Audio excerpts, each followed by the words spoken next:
Nos cremos que igual que se fan chamamentos para mobilizarnos pola chegada da alta velocidade, hai que facer na mesma medida, ou senón máis, chamamentos á cidadanía para mobilizarnos polas nosas liñas de cercanías, polos trens que nos conectan con Monforte, con Lugo, con Santiago, por unhos prezos asequíveis para os estudantes que se desprazan a Compostela ou para as persoas que para a súa vida laboral teñen que utilizar o tren de cercanías.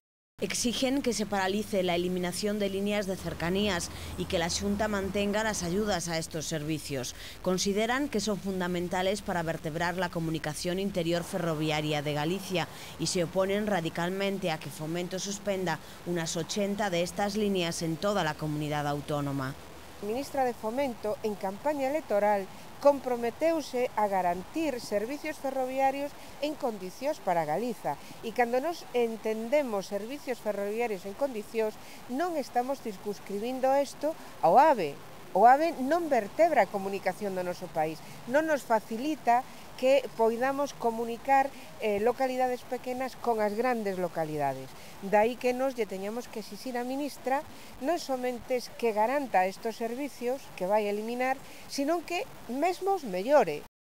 Para los nacionalistas, el gobierno debe plantearse esta cuestión como un servicio al ciudadano y no como un negocio. Nos entendemos que hai servicios públicos que non se poden ver como negocios. Os servicios públicos, o negocio do servicio público é garantirlle á cidadanía unha calidade no servicio.